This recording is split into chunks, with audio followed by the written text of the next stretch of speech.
Welcome to west plus affairs. जैसे कि हम पढ़ रहे हैं हाई कोर्ट एलडीसी के लिए हिंदी और इंग्लिश के लिए डेडिकेटेड क्लास, ठीक है। तो हमने 7 क्लास देख ली है, तो आज है 8वीं क्लास। अगर आपको इसकी पीडीएफ चाहिए, ठीक है, तो टेलीग्राम चैनल पे जाके इसकी पीडीएफ आप ले सकते हैं, ठीक है। तो शुरू कर रहे हैं हम हिंदी से। हिंदी में सबसे पहले हम देखेंगे पर्यायवाची शब्द, ठीक है। तो सबसे पहले ग्रह का पर्यायवाची क्या होता है? तो ग्रह को होता है अयन, अयनशाला, आगार, आलय, आवास, धाम, निकेतन और वास, ठीक है। तो यह आप ध्यान रखेंगे। फिर है घोड़े का अश्व, केसरी, कंदर्प, तुरंग, वाजी, सारंग, सेंधव और है। फिर है चंदन का गंधराज, गंधसार, मंगल्य, मल्य, श्रीखंड, सर्पावास, ठीक है। फिर है चांद का मून का इंदु, कलानाथ, चंद्रमा, मयंक, निशाकर। निशाचर जो होता है वो राक्षस के लिए होता है, ये निशाकर है। राकेश, राकापति, शशि, शशांक, सोम। फिर दांत के लिए दंत, दसन, द्विज, रद और रदन। एक बार फिर से देखिए, दांत के लिए दंत, दसन, द्विज, रद और रदन। तो दांत के लिए आप दसन याद रख सकते हैं, ठीक है, द्विज याद रख सकते हैं, ठीक है, बाकी आपको पता है। चांद के लिए इंदु आप याद रखेंगे, ठीक है। कलानाथ, चंद्रमा, मयंक, निशाकर, राकेश, निशाकर आप चांद के लिए याद रखेंगे। राकापति, शशि, शशांक और सोम भी आप चांद के लिए याद रखेंगे। चंदन के लिए गंधराज, गंधसार, ठीक है, दोनों याद रखेंगे। मंगल्य याद रखेंगे, मल्य भी याद रखेंगे, श्रीखंड भी याद रखेंगे और सर्पावास भी याद रखेंगे। आपने देखा होगा कि जो चंदन का पेड़ होता है उसके आसपास सर्प लिपटे रहते हैं। घोड़ा, तो घोड़े के लिए अश्व पता है आपको, केसरी पता है, कंदर्प आपको याद रखना है, तुरंग, वाजी आपको याद रखना है, सारंग, सेंधव और हय आपको याद रखना है। ग्रह के लिए जो मकान होता है, ग्रह होता है, घर होता है, अयन, अयनशाला, आगार, आलय, आवास, धाम, निकेतन और वास, ठीक है। तो ये हो गए पर्यायवाची शब्द। अब देखेंगे हम विलोम शब्द। विलोम शब्द में आकर्षण का हो जाएगा विकर्षण, या फिर अनाकर्षण या अपकर्षण। अमिष, आमिष का निरामिष हो जाएगा, ठीक है, निरामिष होता है शाकाहारी। आविर्भाव का हो जाएगा तिरोभाव, ठीक है। आविर्भाव का क्या होगा? तिरोभाव। आविर्भाव होता है पैदा होना, तिरोभाव का मतलब लोप होना। आवर्त मतलब ढका हुआ, अनावर्त मतलब खुला। उर्वर यानी कि उपजाऊ, उसर, बंजर या अनुवर। ऊर्ध्वगामी ऊपर की तरफ, अधोगामी नीचे की तरफ, ठीक है। तो यह आप विलोम शब्द ध्यान रखेंगे। फिर है अनेकार्थी शब्द, अनेकार्थी शब्द, ठीक है। तो केस यानी कि जो बाल होते हैं, बाल, विष्णु, विश्व, किरण, ये हो गए अनेकार्थी शब्द। केसरी, गेरवा, घोड़ा, वानर, सिंह, वानर, ठीक है, वानर 2 बार आ गया। प्रसिद्ध व्यक्ति, ठीक है, जैसे केसरी नंदन जो होता है वो हनुमान जी को कहा जाता है, तो केसरी नंदन हनुमान जी को भी कहते हैं। खग, खग होता है पक्षी, वायु, बाण, देवता, सूर्य और चंद्रमा, ठीक है। तो आप ध्यान रखेंगे, चंद्रमा का पर्यायवाची भी हो जाएगा खग, और खग पक्षी का भी हो जाएगा, तो ये आप ध्यान रखेंगे। नेक्स्ट है वाक्यांश के लिए एक शब्द। तो किसी काम के बार बार करने की जो तीव्र इच्छा होती है उसको बोलते हैं अभिप्सा। क्या बोलते हैं? अभिप्सा। जो असत्य न बोले उसको बोलते हैं अमिथ्यावादी। क्या बोलते हैं? अमिथ्यावादी। फेंककर चलाया जाने वाला जो अस्त्र होता है वो होता है अस्त्र, ठीक है। फेंककर चलाया जाने वाला जो हथियार होता है वो अस्त्र होता है, और जो हाथ में रखकर चलाया जाता है उसको बोलते हैं शस्त्र। वह जिस पर हमला किया गया हो वो होता है आक्रांत। क्या होता है? आक्रांत, जिस पर हमला किया गया हो। जैसे कि हल्दीघाटी के युद्ध के अंदर महाराणा प्रताप की जो सेनापति थे मान सिंह, उन्होंने महाराणा प्रताप के ऊपर हमला किया, तो वो हो गए आक्रांत। और जिसने हमला किया हो, ठीक है, जैसे मान सिंह हो गए आक्रांत था, ठीक है, और महाराणा प्रताप हो गए आक्रांत। तो ये आप ध्यान रखेंगे। फिर है मुहावरे और लोकोक्तियां। चिराग तले अंधेरा मतलब अपने दोस्त ना पहचानो। जैसे कि आप ऐसे बोलते हो कि यार ये आरक्षण की वजह से सिलेक्शन नहीं हो रहा है, ठीक है, खूब पढ़ाई करी थी लेकिन पेपर कठिन आ गया था, तो वो है कि आप अपने चिराग तले अंधेरा, अपने दोस्त को नहीं पहचान रहे हो। ये नहीं कि आपने खुद अच्छे से पढ़ाई नहीं करी, ठीक है। तो ये जो क्लास है डेडिकेटेड है हाई कोर्ट एलडीसी के लिए, तो आप इसे अच्छे से पढ़ें, ठीक है, और इस क्लास को फॉलो करें। डेफिनेटली मैं गारंटी दे रहा हूँ 40 नंबर आपके कहीं नहीं जाने वाले। 40 नंबर इस क्लास से आप छोड़ने वाले नहीं हो अगर आप डेडिकेशन के साथ इस क्लास को ले रहे हैं। चुकड़ी और दो सभी तरह के लाभ। थाली का बैंगन मतलब अवसरवादी, जब भी अवसर मिले तो वो थाली का बैंगन हो जाता है। द्रौपदी का चीर मतलब कभी समाप्त न होने वाला।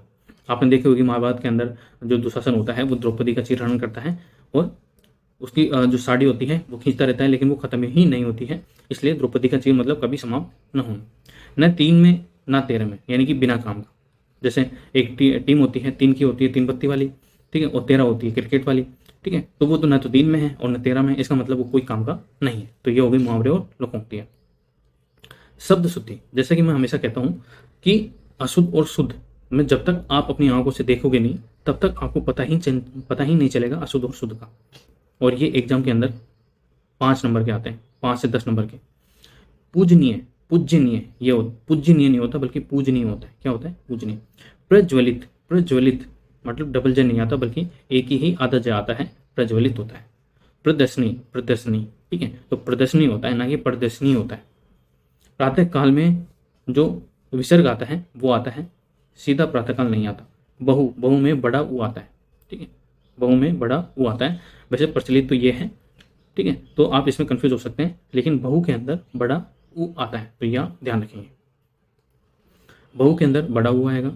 प्रातः काल में प्रातः है काल आएगा क्योंकि विसर्ग आएगा। प्रदर्शनी नहीं होता, प्रदर्शनी होता है। प्रज्वलित नहीं होता, प्रज्वलित होता है, ठीक है। पूज्यनीय नहीं बल्कि पूजनीय होता है, ठीक है, तो यह आप ध्यान रखेंगे। अब आ गए हमारे इंग्लिश के वन वर्ड सब्सटीट्यूशन, ठीक है। जैसे हिंदी के अंदर वाक्यांश के लिए एक शब्द होता है, वैसे इंग्लिश के अंदर वन वर्ड सब्सटीट्यूशन होता है। A thing likely to be easily broken मतलब वह चीज जो आसानी से टूट जाए उसको बोलते हैं ब्रिटल, ठीक है। क्या बोलते हैं? ब्रिटल। बॉडी ऑफ सिंगर्स, ठीक है, दो जो गायक होते हैं, ठीक है, उनकी जो बॉडी होती है उनको क्या कहते हैं? चोयर बोलते हैं। क्या बोलते हैं? चोयर। नेक्स्ट है one who can not be corrected, ठीक है, वह जो आसानी से करेक्ट नहीं किया जा सकता, जो कभी सही नहीं किया जा सकता, उसको बोलते हैं इनकोरोजिबल। क्या बोलते हैं? इनकोरोजिबल। डिफिकल्ट और इम्पॉसिबल टू रेड मतलब होता है एलिजिबल। क्या बोलते हैं? Illegible. Place where wine is made जहाँ पे वाइन बनाई जाती है, ठीक है, उस स्थान को क्या कहते हैं? ब्रेवरी बोलते हैं। क्या बोलते हैं? ब्रेवरी। ये आपको ध्यान रखना है। फिर आ जाते हैं वोकेब पे। तो वोकेब भी उतनी ही ज़्यादा इंपॉर्टेंट है जितनी बाकी सारी चीज़ें। मडल होता है मतलब गड़बड़ी या भ्रम, मडल मतलब गड़बड़ी या भ्रम, तो इसका सिनोनिम यानी कि प्राइवेसी हो जाएगा, डिफिकल्टी और कंफ्यूज्ड, ये आपको ध्यान रखना है। एंटीनम यानी कि विलोम शब्द हो जाएगा मडल का, अरेंजमेंट और क्लैरिटी। मडल मतलब गड़बड़ी और भ्रम होता है, तो अरेंजमेंट, ठीक है, मतलब गड़बड़ी को सही करना, और क्लैरिटी मतलब सही करना, मतलब एकदम क्लियर। फिर है प्लोड, क्या है? PLOD, प्लोड यानी कि भारी कदमों से या थकी चाल से धीरे धीरे चलना। इसका सिनोनिम क्या हो जाएगा? वॉक हेविली, हाइक और ड्रैग, ठीक है। एंटीनम क्या हो जाएगा? वॉक लाइटली और ब्रीज, ठीक है। तो ये आप प्लोड के एंटीनम और सिनोनिम ध्यान रखेंगे। नेक्स्ट है इवोक। इवोक का मतलब होता है किसी में स्मृति, अनुभूति आदि को जगाना। जैसे आप किसी दोस्त के साथ सालों से के बाद मिल रहे हैं, तो आप अपनी जो मेमोरीज हैं उनको याद करके आप काफ़ी रोमांचित होते हो, ठीक है। तो इवोक होता है किसी में स्मृति, अनुभूति आदि को जगाना। सिनोनिम इंड्यूस, अराउज और इवोक होता है, ठीक है। इंड्यूस, अराउज और इन्वोक। एंटीनम क्या हो जाएगा इसका? स्टॉप, काम, क्वेल और सप्रेस।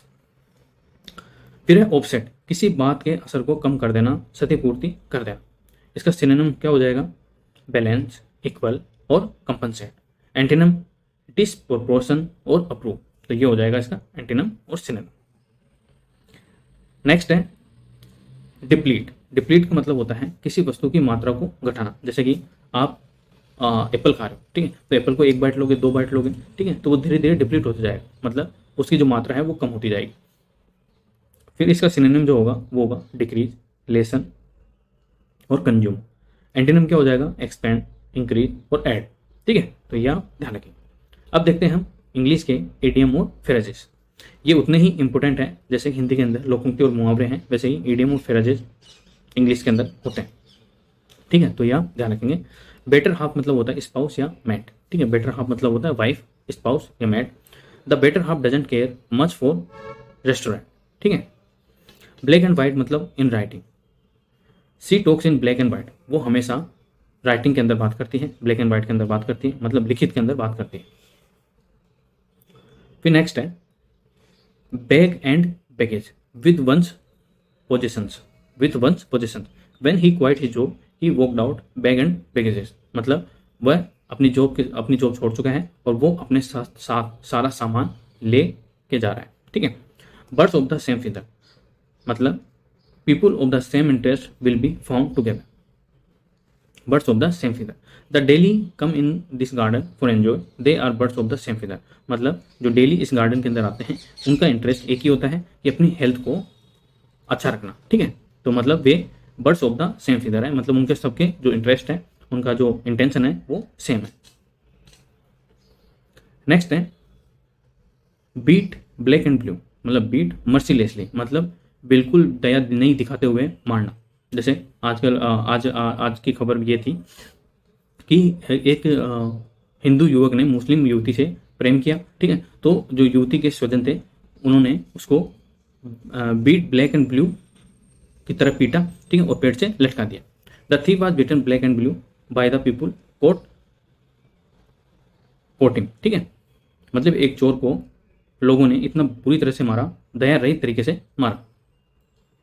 अब देखते हैं हम कन्फ्यूजेबल वर्ड्स, ठीक है।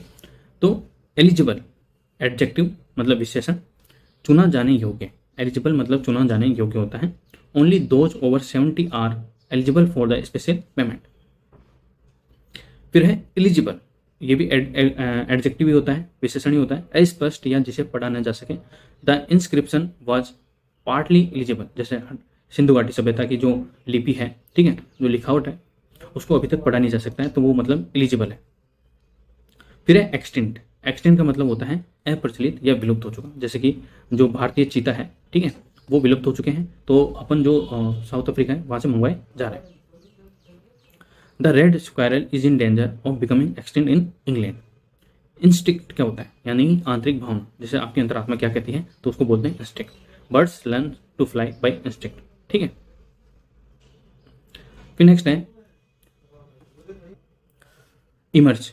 इमर्ज कहीं से प्रकट होना या निकलना।